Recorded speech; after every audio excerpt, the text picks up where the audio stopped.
Assalamu alaikum students. My name is Babar Gulab and I am your biology teacher of grade 9th. Today we will solve exercise of chapter number 4. To solve this exercise, let's move towards the whiteboard. Students, आज के lecture में हम chapter number 4 की exercise के MCQs, understanding the concepts और साथ ही साथ शॉर्ट क्वेश्चंस को एक्सप्लेन करेंगे। सबसे फर्स्ट जो हमारे पास MCQ है, इसकी स्टेटमेंट को हम देखते हैं। Which of these clues would tell you whether a cell is prokaryotic और eukaryotic. Whether a cell is prokaryotic और यूकैरियोटिक। हमारे पास इसमें ऑप्शन ए है द प्रेजेंस और absence of a cell wall. इसमें हमारे पास ऑप्शन ए है द प्रेजेंस और absence of cell wall. B whether or not the cell is partition by internal membranes. C है हमारे पास द प्रेजेंस और एब्सेंस ऑफ राइबोसोम्स। और डी है whether or not the cell contains DNA। तो students, इसमें से जो हमारा आंसर है वो है option B, whether or not the cell is partitioned, यानी सेल्स में जो है डिफरेंट पार्टीशंस है बाय इंटरनल मेम्ब्रेन्स। तो हमारा आंसर क्या, ऑप्शन बी। नेक्स्ट है हमारे पास MCQ number 2, there are dash micrometre in 1 millimetre. Option A है हमारे पास 10, बी है 100, सी है 1000, डी है 1/1000। तो हमारा आंसर है 1000। There are 1000 micrometres in 1 millimetre. Next है हमारे पास MCQ number 3, the plasma membrane does all of these except, यानी प्लाज्मा मेम्ब्रेन जो है उसमें ये सारे फंक्शंस होते हैं except. Option A contains the heredity material, B है एक्ट एज अ बाउंड्री और border for the cytoplasm, C है हमारे पास regulate passage of materials in and out of the cell, और डी है हमारे पास functions in the recognition of cell. तो हमारा जो बेस्ट आंसर है वो क्या है, option A contains the hereditary material. जो सेल मेम्ब्रेन है उसमें किसी किस्म का जेनेटिक या हेरिडिटरी मटेरियल प्रेजेंट नहीं होता। नेक्स्ट है हमारे पास MCQ number 4, which of these material is not a component of the plasma membrane, कि इनमें से कौन सी ऐसी चीज़ है जो प्लाज्मा मेम्ब्रेन का कंपोनेंट नहीं है। ऑप्शन ए है हमारे पास लिपिड्स, बी है कार्बोहाइड्रेट्स, सी है प्रोटीन्स और डी है DNA। तो हमारा जो आंसर है वो है option D, that is DNA। Cell membrane में DNA प्रेजेंट नहीं होता। बाकी सारे के सारे जो ऑप्शंस है वो सभी चीज़ें like lipids, carbohydrates and proteins, this alls are present in the structure of plasma membrane. Next है स्टूडेंट्स हमारे पास MCQ number 5, cell walls are found in these organisms except for, कि हमारे पास जो ऑप्शंस हैं इनमें सेल वॉल प्रेजेंट होती है और कोई एक इनमें से ऐसा है जिसमें सेल वॉल प्रेजेंट नहीं होती। ऑप्शन ए है हमारे पास प्लांट्स, बी है एनिमल्स, सी है बैक्टीरिया और डी है फंजाई। तो स्टूडेंट्स, हमें पता है कि जो एनिमल सेल्स हैं इनमें सेल वॉल प्रेजेंट नहीं होती। तो हमारा आंसर क्या है, ऑप्शन बी। नेक्स्ट है हमारे पास MCQ number 6, the dash is a major component of plant cell walls. Option A हमारे पास काइटिन, बी है पेप्टाइडोग्लाइकेन, सी है सेलुलोज और डी है हमारे पास कोलेस्ट्रॉल। स्टूडेंट्स, हमें पता है कि जो सेल वॉल है उसका जो मेजर कंपोनेंट है वो क्या है, सेलुलोज। तो हमारा आंसर क्या है, ऑप्शन सी। नेक्स्ट है हमारे पास MCQ number 7, plant cells have dash and dash which are not present in animal cells, यानी प्लांट सेल्स में कोई दो चीज़ें ऐसी प्रेजेंट होती हैं जो कि एनिमल सेल में प्रेजेंट नहीं है। तो इसमें हमारे पास option A mitochondria chloroplast, B है cell membrane cell walls, C है हमारे पास क्लोरोप्लास्ट न्यूक्लियस, डी है क्लोरोप्लास्ट एंड सेल वॉल। तो स्टूडेंट्स, हमारा आंसर है ऑप्शन डी, प्लांट सेल्स में क्लोरोप्लास्ट प्रेजेंट होता है, सेल वॉल भी प्रेजेंट होती है और ये दोनों चीज़ें एनिमल सेल में प्रेजेंट नहीं होती। नेक्स्ट है स्टूडेंट्स हमारे पास MCQ number 8, the dash is the membrane enclosed structure in eukaryotic cells that contain the DNA of the cell, यानी यूकैरियोटिक सेल में कौन सी ऐसी ऑर्गेनेली स्ट्रक्चर है जो कि मेम्ब्रेन से इनक्लोज्ड हुई है और उसमें डीएनए प्रेजेंट होता है। ऑप्शन ए हमारे पास माइटोकॉन्ड्रिया, बी है क्लोरोप्लास्ट, सी है न्यूक्लियोलस और डी है न्यूक्लियस। तो स्टूडेंट्स हमारा आंसर है option D, that is nucleus. Nucleus जो है उसकी मेम्ब्रेन भी होती है और इस न्यूक्लियस के अंदर ही डीएनए प्रेजेंट होता है। नेक्स्ट है हमारे पास MCQ number 9, ribosomes are constructed in the, यानी राइबोसोम जो हैं वो कहाँ पर कंस्ट्रक्ट किए जाते हैं, बनाए जाते हैं। ऑप्शन ए है हमारे पास एंडोप्लाज्मिक रेटिकुलम, बी है हमारे पास न्यूक्लियाइड, सी है न्यूक्लियोलस और डी है न्यूक्लियर पोर। तो स्टूडेंट्स हमारा आंसर है option C, that is nucleolus. Next है हमारे पास MCQ number 10, the rough endoplasmic reticulum is the area in the cell where dash are synthesised, यानी कि जो रफ एंडोप्लाज्मिक रेटिकुलम है वहाँ पर किस चीज़ की सिंथेसिस होती है। हमारे पास ऑप्शन ए है पॉलीसेकेराइड्स, बी है प्रोटीन्स, सी है लिपिड्स और डी है डीएनए। तो स्टूडेंट्स हमारा आंसर है option B, that is proteins. Rough endoplasmic reticulum पर राइबोसोम्स प्रेजेंट होते हैं और ये राइबोसोम्स जो हैं ये प्रोटीन फैक्ट्रीज हैं। So that's why our answer is option B, that is proteins. Next है हमारे पास MCQ number 11, the smooth endoplasmic reticulum is the area in a cell where dash are synthesised. अब smooth endoplasmic reticulum के बारे में पूछा जा रहा है कि इसमें कौन सी चीज़ सिंथेसाइज होती है। ऑप्शन ए है हमारे पास पॉलीसेकेराइड्स, बी है हमारे पास प्रोटीन्स, सी है हमारे पास लिपिड्स और डी है हमारे पास डीएनए। तो स्टूडेंट्स हमारा जो आंसर है वो है option C, that is lipids. Next है हमारे पास MCQ number 12, the mitochondrion functions in. A option है हमारे पास लिपिड स्टोरेज, बी है प्रोटीन सिंथेसिस, सी है फोटोसिंथेसिस और डी है सेलुलर रेस्पिरेशन। तो स्टूडेंट्स हमारा आंसर है option D, that is cellular respiration. Mitochondria जो हैं वो सेलुलर रेस्पिरेशन के थ्रू क्या करते हैं, एनर्जी जनरेट करते हैं। नेक्स्ट है हमारे पास MCQ number 13, the thin extension of the inner mitochondrial membrane are known as. Option A हमारे पास क्रिस्टी, बी है हमारे पास मैट्रिक्स, सी है थाइलेकॉइड्स और डी है हमारे पास स्ट्रोमा। तो स्टूडेंट्स हमारा आंसर है option A, that is cristae. Next है हमारे पास MCQ number 14, the chloroplast functions in. Option A है एटीपी सिंथेसिस, बी है प्रोटीन सिंथेसिस, सी है फोटोसिंथेसिस और डी है हमारे पास डीएनए रेप्लिकेशन। तो स्टूडेंट्स हमें पता है कि जो क्लोरोप्लास्ट है वो प्लांट्स में प्रेजेंट होता है और ये फोटोसिंथेसिस में इंपॉर्टेंट रोल प्ले करता है। तो हमारा आंसर क्या है, option C, that is photosynthesis. Next है हमारे पास MCQ number 15, which of these cellular organelles have their own DNA, यानी इनमें से कौन सी ऐसी सेलुलर ऑर्गेनेली है जिसके पास अपना डीएनए होता है। ऑप्शन ए है क्लोरोप्लास्ट, बी है न्यूक्लियस, सी है माइटोकॉन्ड्रिया और डी है हमारे पास ऑल ऑफ दीज। तो स्टूडेंट्स ये तीनों जो ऑर्गेनेलीज है ए, बी और सी, इन तीनों के पास अपना डीएनए प्रेजेंट होता है। तो हमारा आंसर क्या है, option D, that is all of these. अब हम आते हैं अंडरस्टैंडिंग द कॉन्सेप्ट्स और शॉर्ट क्वेश्चन की तरफ। सबसे पहले हमारे पास है explain the function of the cell membrane. तो स्टूडेंट्स आपको पता है सेल मेम्ब्रेन जो है इसको सेमी परमिएबल मेम्ब्रेन भी कहते हैं, क्योंकि ये कुछ मटेरियल्स को अलाउ करती है क्रॉस या पास आउट होने के लिए, जबकि कुछ को अलाउ नहीं करती। इसको फर्दर हम सिलेक्टिवली परमिएबल मेम्ब्रेन भी कहते हैं। It maintains the internal composition of the cell.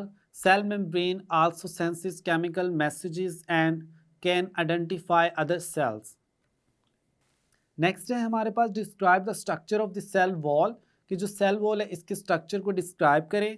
हम इसमें पहले देखते हैं प्राइमरी वॉल को हम कहते हैं the outer layer of the plant cell wall is known as the primary wall। फिर हम कहते हैं cellulose is the most common chemical in it, कि जो सेलुलोज है वो सेल वॉल की जो प्राइमरी वॉल है उसमें प्रेजेंट होता है। फिर हम सेकेंडरी वॉल को देखते हैं, हम कहते हैं some plant cells have a secondary wall on their inner side of the primary wall, कि जो प्राइमरी वॉल है उसकी इनर साइड पे एक सेकेंड वॉल प्रेजेंट होती है जिसको हम कहते हैं सेकेंडरी वॉल।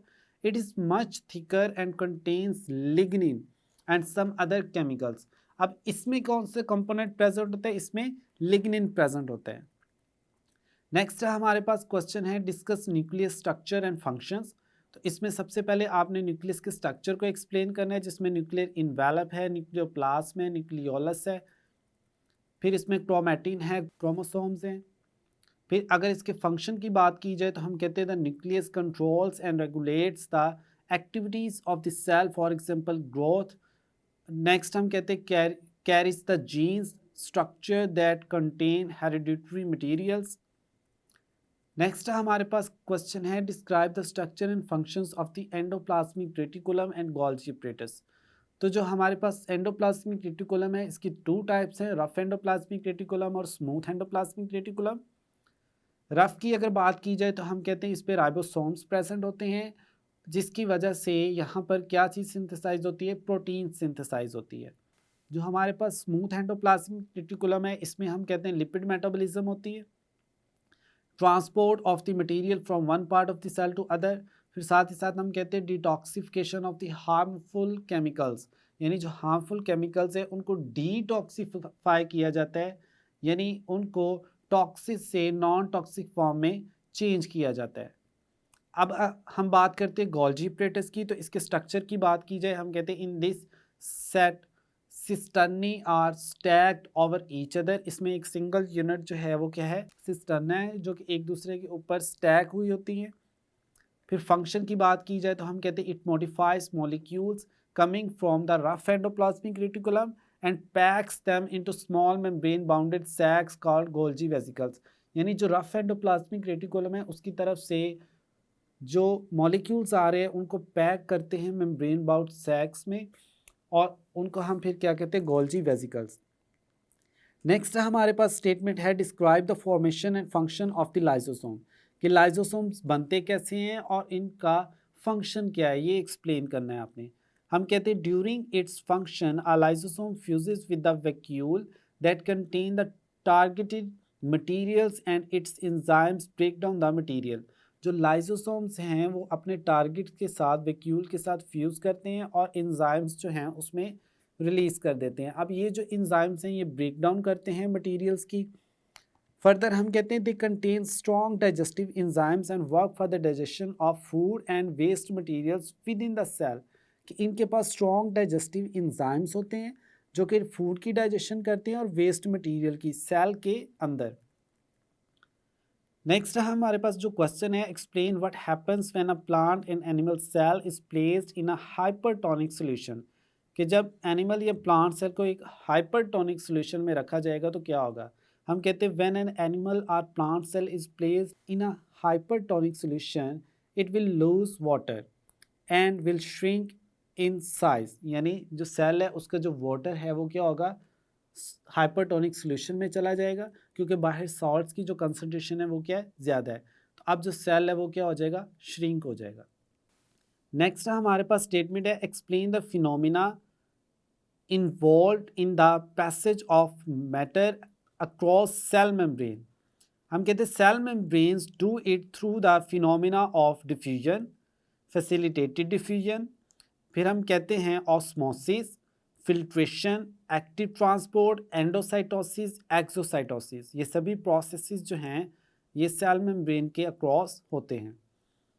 फिर हम कहते हैं explain how turgor pressure develops in a plant cell, कि प्लांट सेल में जो टर्गर प्रेशर है वो कैसे डिवेल्प होता है।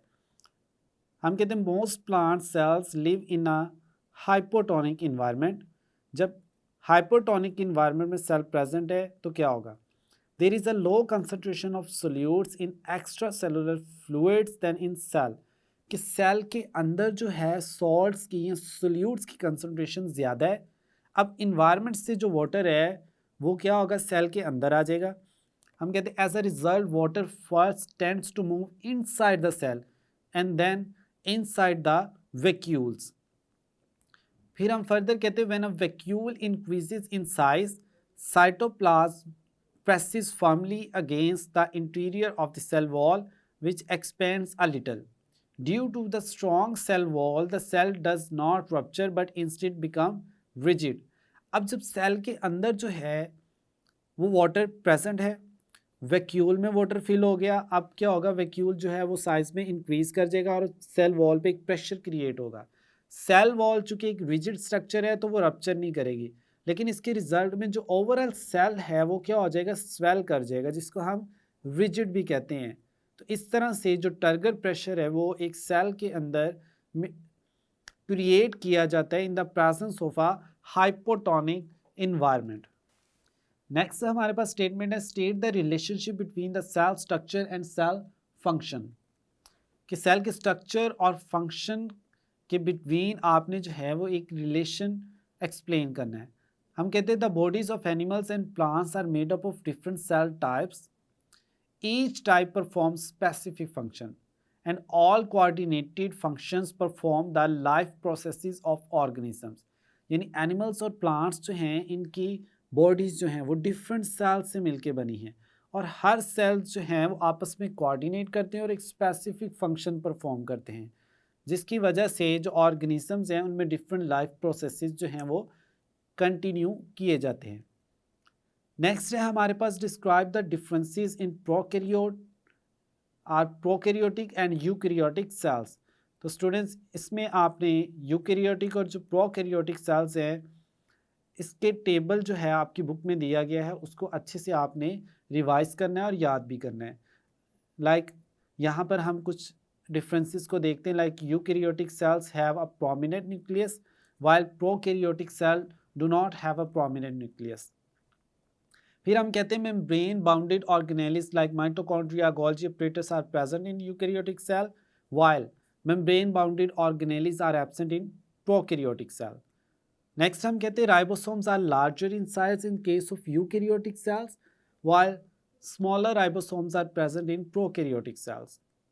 नेक्स्ट हम देखते हैं explain how the surface area to volume ratio limit cell size.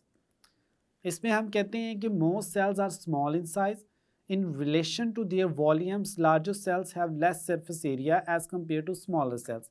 कि जो लार्जर सेल्स हैं उनका सरफेस एरिया कम होता है as compare to the small cells. Next हम कहते हैं describe the major animal tissue in terms of their cell specificities, locations and functions. कि आपने एनिमल टिश्यूज़ को एक्सप्लेन करना है उनकी लोकेशन, उनके फंक्शंस और उनकी स्पेसिफिसिटी के बेस पर। तो इसमें हमारे पास है एपिथेलियल टिश्यूज़। हम कहते हैं epithelial tissues cover the outside of the body and lines organs and cavities. Cells are closely packed together. Further हम कहते हैं epithelial tissues allow the movement of materials. Next हमारे पास है connective tissues. Connective tissues have cells scattered throughout an extracellular matrix. Serves as connecting functions. यानी जो connective tissues हैं इनका function क्या है, connection का है। It sports and binds other tissues. ये स्पोर्ट्स प्रोवाइड करते हैं और एक दूसरे जो टिश्यूज़ हैं उनके बिटवीन कनेक्शन का काम करते हैं। फिर हमारे पास एग्जांपल है मसल टिश्यूज़ की। हम कहते हैं muscle tissue is the most abundant tissue in animals, they have the ability to contract. अब हमारे पास नेक्स्ट जो क्वेश्चन है उसमें आपसे पूछा गया describe the major plant tissues in terms of their cell specificities, locations and functions. सबसे पहले हमारे पास simple tissue. The tissues which are made up of a single type of cells are called simple tissues. Next इसमें हमारे पास जो simple tissues की examples हैं वो है meristematic tissues, permanent tissues. Students next आपसे पूछा गया स्टेट द सेल थ्योरीज, कि सेल थ्योरी जो है इसको एक्सप्लेन करें। ये बहुत ही इंपॉर्टेंट शॉर्ट क्वेश्चन भी है। तो इसमें हम कहते हैं all organisms are composed of one or more cells. कि जो ऑर्गेनिज्म जितने भी हैं वो एक सेल पर या ज़्यादा सेल्स पर मुश्तमिल होते हैं। The basic unit of organisation of all organisms, कि जो सेल्स हैं वो बेसिक यूनिट हैं जितने भी ऑर्गेनिजम्स हैं उनका। फिर हम कहते हैं cells arise only by divisions in previously existing cells. कि जो न्यू सेल्स हैं वो पहले से मौजूद प्री एग्जिस्टिंग सेल्स की डिवीजन के बाद बनते हैं। यानी पहले सेल्स मौजूद थे, उन्होंने डिवाइड किया और न्यू सेल्स बना दिए। नेक्स्ट है हमारे पास what are the functions of chromoplast and leucoplast, इन दोनों के आपने फंक्शंस बताने हैं। हम कहते हैं leucoplast store nutrients including starch, fat and proteins, while chromoplasts are responsible for the synthesis and storage of pigments। तो एक में जो है वो क्या है, स्टार्च, फैट्स और प्रोटीन स्टोर हो रही है जिसको हम कह रहे हैं ल्यूकोप्लास्ट, जबकि जो क्रोमोप्लास्ट है उसमें क्या चीज़ स्टोर हो रही है, उसमें हम कहते हैं पिगमेंट स्टोर हो रहे हैं। नेक्स्ट स्टूडेंट्स हमारे पास स्टेटमेंट है differentiate between diffusion and facilitated diffusion. तो इसमें हम कहते हैं the main difference between simple diffusion and facilitated diffusion is that simple diffusion is an unassisted type of diffusion। यानी unassisted का मतलब है इसमें कोई स्ट्रक्चर्स इन्वॉल्व नहीं होते जो कि मॉलिक्यूल्स की मूवमेंट में हेल्प आउट करते हैं। और फर्दर हम कहते हैं in which a particle moves from a higher to a lower concentration across a membrane, यानी मॉलिक्यूल्स जो हैं वो अपनी हाई कंसंट्रेशन से लो कंसंट्रेशन की तरफ मूव करते हैं without the help of any structure. फिर फर्दर हम कहते हैं कि जो फैसिलिटेटेड डिफ्यूजन है is the transport of substances across a biological membrane through a concentration gradient by means of carrier molecules. कि जो फैसिलिटेटेड डिफ्यूजन है इसमें स्पेशलाइज्ड कैरियर मॉलिक्यूल्स प्रेजेंट होते हैं जो कि डिफरेंट सब्सटेंसेस की across the cell membrane movement में हेल्प आउट करते हैं। नेक्स्ट स्टूडेंट्स हमारे पास स्टेटमेंट है what is meant by hypertonic and hypotonic solution. इन दोनों सॉल्यूशंस को वन बाय वन देख लेते हैं। सबसे पहले बात करते हैं हाइपरटोनिक सॉल्यूशन की।